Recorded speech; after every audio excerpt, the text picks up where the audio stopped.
Hello students, welcome back to my channel Step 2 Path. I am Pooja, here to teach you business studies. Today's our topic is planning. Chapter 4, class 12. And here we go. Planning. Planning is deciding in advance what to do and how to do. पहले से ही prepare होना, future में हमें क्या करना है, कैसे करना है, उस सबको अभी से ही प्लान कर लेना इज अ प्लानिंग. अभी से ही डिसाइड कर लेना इज अ प्लानिंग. प्लानिंग एक ब्रिज है. एक ब्रिज है कि हम आज कहाँ हैं, हमें कल कहाँ होना है.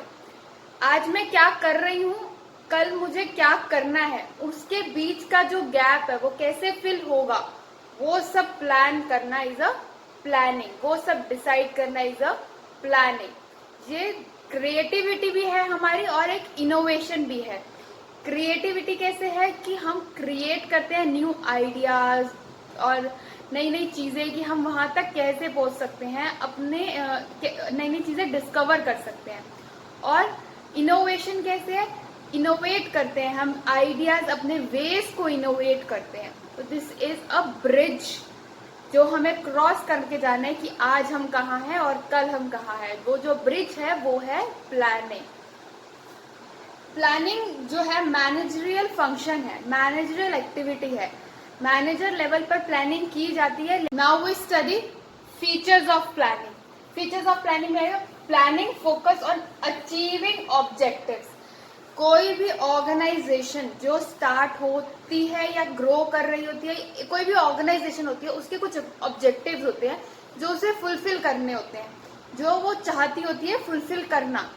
तो प्लानिंग क्या करती है, फोकस करती है. फोकस कि हम वो ऑब्जेक्टिव कैसे फुलफिल करेंगे, how we can achieve that objective. Planning is a primary function.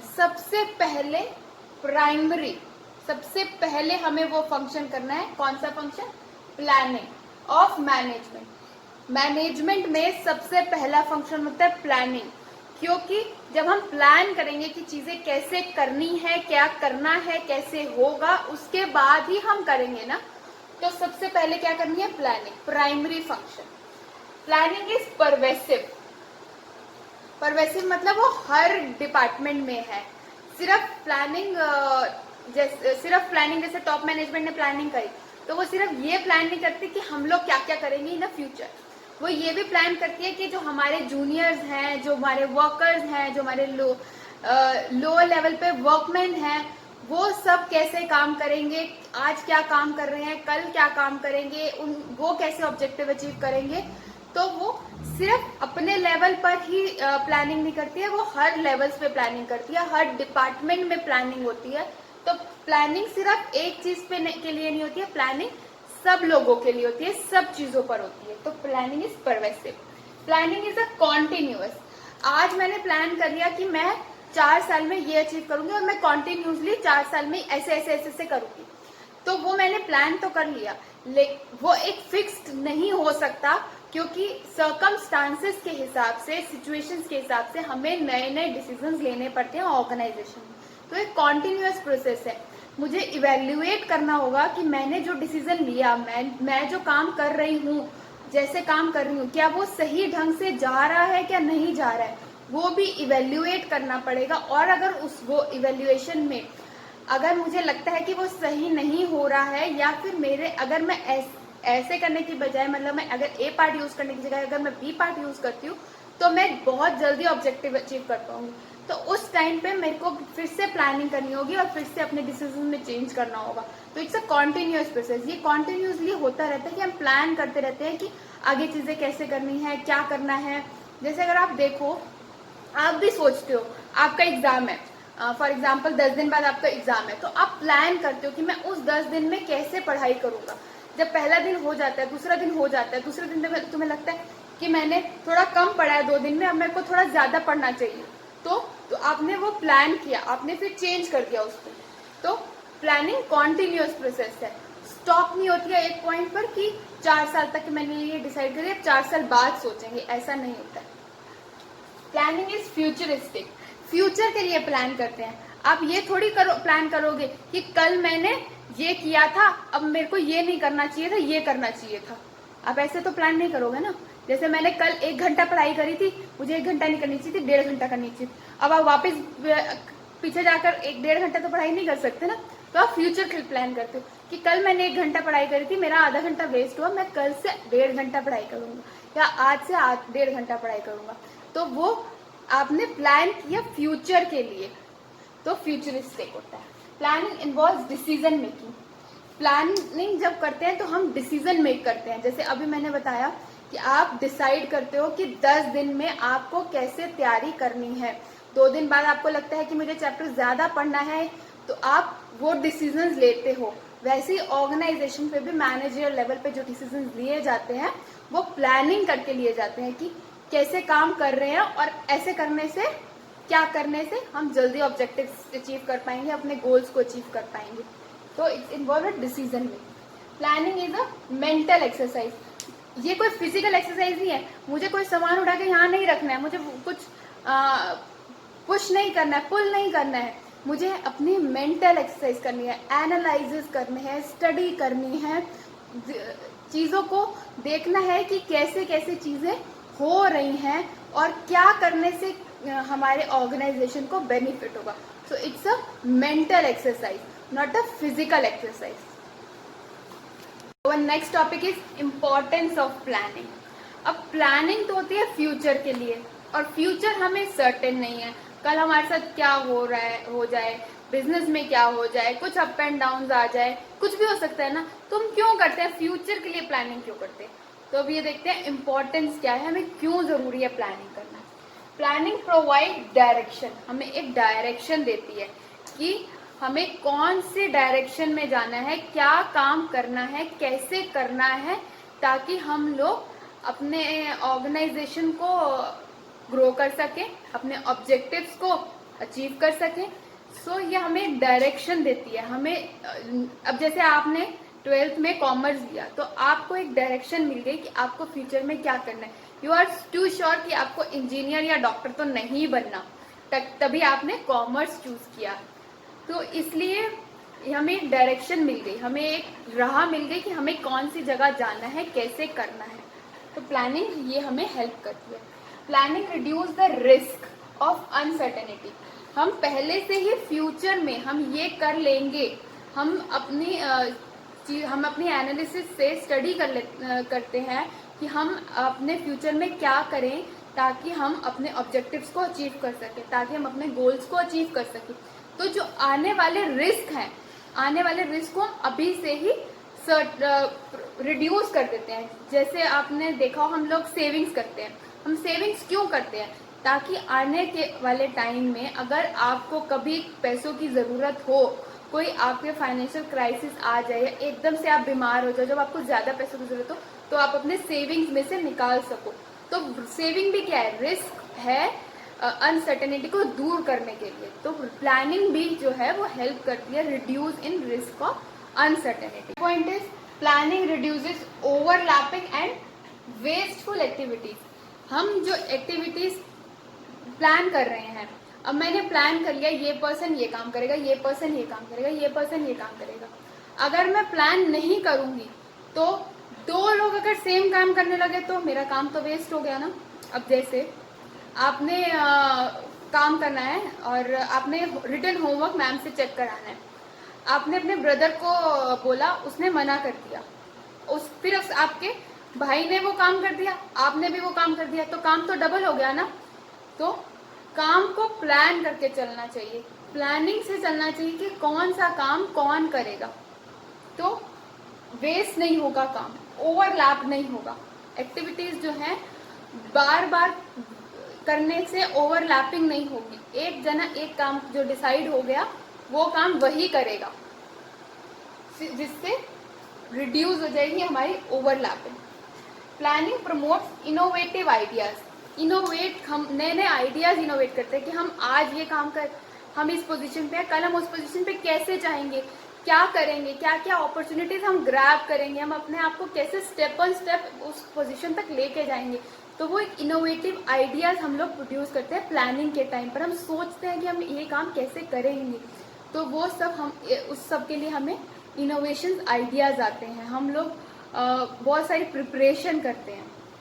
तो that's including in planning. Planning facilitate decision making. ये तो हम डिसाइड पहले पढ़ ही चुके हैं कि जो प्लानिंग है वो हेल्प करती है डिसीजन लेने में कि आज हम क्या कर रहे हैं और कल हम क्या करेंगे, हम वो काम कैसे करेंगे। Planning establish standard for controlling.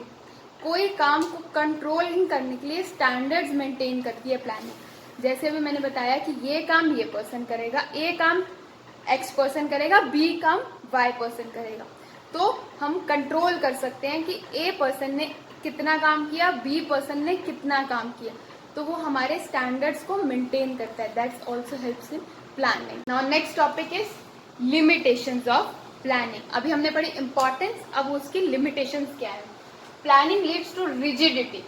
Rigid हो जाता है ये प्लान, मतलब मैंने ए स्पेसिफिक गोल कंप्लीट करने के लिए ये टाइम पीरियड में ये काम करना है, मैंने फिक्स कर दिया कि 10 दिन में मुझे एग्जाम, बिजनेस का एग्जाम का पूरा सिलेबस कंप्लीट करना है, तो मैंने फिक्स कर लिया फर्स्ट डे में ये करूंगी, सेकेंड डे में ये करूंगी, थर्ड डे में ये करूंगी, तो ये फिक्स्ड हो गया, रिजिड हो गया। मैं इसमें चेंजेस करने के लिए मुझे फिर से प्लानिंग करनी पड़ेगी, फिर से डिसीजंस लेने पड़ेंगे। ऐसी ऑर्गेनाइजेशंस में जब हम बड़े बड़े डिसीजंस लेते हैं तो वो फिक्स्ड हो गए, मुझे 6 महीने के लिए मैंने ये काम करना ही करना है, मुझे 6 महीने लगातार ये काम करना है, तो मैं रिजिड हो गई उस मामले में। तो प्लानिंग हो जो जाती है वो रिजिड कर देती है, बहुत फ्लेक्सिबल नहीं होती है, रिजिड हो जाती है। प्लानिंग में और may not work in a dynamic environment, मतलब बदलते हुए इन्वायरमेंट में। हम लोगों ने पढ़ा था कि इन्वायरमेंट जो है वो बदलता रहता है, कभी सोशल फैक्टर से, कभी टेक्नोलॉजी के फैक्टर से, तो हम प्लानिंग करने में कई बार उसमें लूज हो जाते हैं कि नई टेक्नोलॉजी एकदम से मार्केट में आ गई, या मार्केट में डिमांड एकदम से गिर गई, या मार्केट में डिमांड एकदम से इंक्रीज हो गई, तो उस वजह से मेरे बिजनेस पे एकदम इफेक्ट पड़ेगा और मुझे प्लान दोबारा से करना पड़ेगा। अगर मैं वही पुरानी प्लानिंग के साथ चलूंगी तो automatically I will go into the losses. Planning reduce creativity. Planning एक टॉप मैनेजमेंट पर होती है, टॉप मैनेजमेंट के अंदर मिडिल लेवल्स भी होते हैं और लोअर लेवल भी होते हैं। तो जो प्लानिंग होती है वो सिर्फ टॉप मैनेजमेंट करती है, तो वहां पर उनकी क्रिएटिविटी तो देखी, लेकिन जो मैनेजर लेवल पर, जो लोअर लेवल पर पर्सन हैं, जो काम एक्चुअली कर रहे हैं, वो जो सोचते हैं, वो जो जिस तरीके से चाहते हैं कि ये चीज हो आगे फ्यूचर में, पर वो नहीं हो पाती क्योंकि उनकी जो क्रिएटिविटी है, जो उनके सजेशंस है, वो वहीं रह जाते हैं, वो वहीं लिमिट हो जाते हैं। तो टॉप मैनेजमेंट अपने तरीके से काम करती है, इसलिए कुछ एम्प्लॉयज की जो क्रिएटिविटी है वो प्लानिंग के कारण ऑर्गेनाइजेशन में नहीं हो पाती, क्योंकि वो सिर्फ टॉप मैनेजमेंट करती है। मैनेजरियल लेवल और लोअर लेवल वाले पर्सन की क्रिएटिविटी वहीं पे रुक जाती है। Planning involves huge cost. ज़्यादा कॉस्ट लगती है प्लानिंग करने के लिए, मुझे स्टैटिस्टिक्स पढ़ना पड़ेगा, अब पुराने डिसीजंस को देखना होगा, मार्केट को स्टडी करना होगा, तो ये टाइम कंज्यूमिंग के साथ साथ कॉस्ट कंज्यूमिंग भी होता है। नेक्स्ट पॉइंट है हमारा टाइम कंज्यूमिंग। टाइम लेती है, हमें एक लंबा प्रोसेस फॉलो करना होता है, तो this both are interrelated. जब टाइम ज़्यादा लगेगा तो हमारी कॉस्ट भी ज़्यादा लग रही है। हमें पूरा स्टार्ट्स लेने के लिए हमारी जो कॉस्ट लगी, हमें बोर्ड ऑफ डायरेक्टर्स की मीटिंग बुलानी पड़ी, फिर मीटिंग्स बुलाने के लिए हमें कोई एरिया बुक करना पड़ा, वो सब पे जो कॉस्ट लगी, मीटिंग बुलाई, वो लोग आए, फिर हम लोगों ने डिस्कस किया, प्रोफेशनलिस्ट को बुलाया, प्रोफेशनलिस्ट की फीस भरी, वो आए, फिर हमने डिस्कस किया, तो वो डिस्कशन में जो टाइम लगा, तो टाइम तो लगा, उनको बुलाया, मीटिंग अरेंज करी, सब चीज़ें अरेंज करी, तो हमारी कॉस्ट भी लगी। सो ये ह्यूज कॉस्ट भी होता है और टाइम कंज्यूमिंग प्रोसेस है। Planning does not guarantee success. Guarantee नहीं है सक्सेस हो। जो मैनेजर, जो हम जब डिसीजंस लेते हैं, हम लोग पिछले प्रायर जो हम लोगों ने हमारे साथ सिचुएशंस हुई होती है, उस पर हम लोगों ने जो डिसीजंस लिए होते हैं, उस टाइम पर वो सक्सेस कर जाते हैं। बट ज़रूरी नहीं है कि सब वो डिसीजंस सारी ऑर्गेनाइजेशन में सक्सेस करें। तो हर टाइम पर हर ऑर्गेनाइजेशन के सिचुएशन के हिसाब से, कल्चर के हिसाब से, वर्कर्स के हिसाब से डिपेंड करता है उनकी सक्सेस।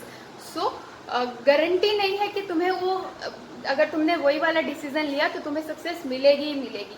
हो सकता है तुम्हें सक्सेस मिले और हो सकता है कि ना मिले, बिकॉज ऑफ द सिचुएशन। बहुत सारे ऐसे अनसीन फैक्टर्स होते हैं जो हम लोगों ने अब नहीं देखे और उस टाइम का डिसीजन उठाया और इम्प्लीमेंट कर दिया, तो that was not a guarantee success. Thank you students for watching my video. I hope you understand about planning, उसकी importance, limitations, features. If you like it, please press the like button, share it to the other students and subscribe to my channel Step to Path. Thank you.